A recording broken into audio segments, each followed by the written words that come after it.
Hi guys, my name's Jacob. I'm a graduate student at SF State in Mark Chan's lab.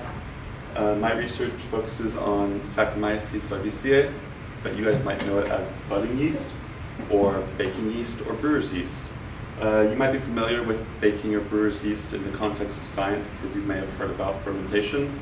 It's one of the first facts you learn about in biology, the process of transferring glucose into an energy source. Or you might know about yeast from the baker side, where we utilize its biochemistry to produce carbon dioxide to raise bread. But yeast is actually a pretty useful model organism for cell and molecular biologists as well, because it provides a powerful tool to look at just a single cell. Yeast are single-celled organisms, just like I said, and they're powerful just because they're single-celled and because they have a short generation time. There's been some recent scientific breakthroughs in the field of yeast research. In 2016, there was a Nobel Prize in Physiology and Medicine about the process of autophagy. So budding yeast is quite the hotbed issue in biology right now, so I'm pretty interested in doing research on it. My advisor is Mark Chan, and he is a chemist, and he focuses on imaging primarily. So we've been working together, combining the expertise in imaging and biology to come up with some pertinent research questions.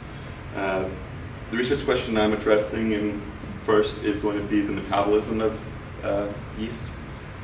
I use confocal fluorescent microscopy to image the yeast. These are some pictures that I took this summer. On the outside you can see a green ring, on the inside you can see some red fluorescence. This is accomplished by a microscope upstairs, the Zeiss confocal spinning disc. The research is centered around creating Z-stacks that will create three-dimensional images that will help with computational analysis. Some interesting parts of the research include the use of the green fluorescent protein. Not everyone here is a cell molecular biologist, but as of 2008, the Nobel Prize went to a biologist down in San Diego for his research on the green fluorescent protein. And since then, we've been able to use it as a spotlight in biology to show the location of cellular parts in real time. So for my research, we use it to spotlight the vacuole of the yeast cell, and extending beyond finding the location of the vacuole, I also use fluorescent microscopy to find fluorescence of precursors in the vacuole. You guys all may be familiar with the organelles of the cell, such as the mitochondria, the nucleus, the lysosome, and the vacuole, but each one plays a different part or different important role for the overall cell's metabolism.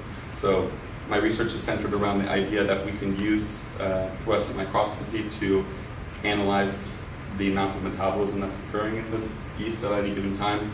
And as we perturb environmental conditions, we can analyze its effects on yields.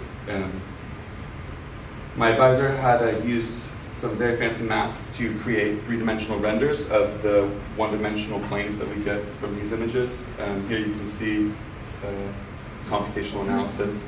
From the three-dimensional shape, we're able to create mathematical equations for surface area and volume that can help us to create or to get the best picture about the amount of something that's occurring in the cell. So yeah, I'm hoping to effectively use all the tools that we have on campus to create a project that answers pertinent questions. Thank you guys.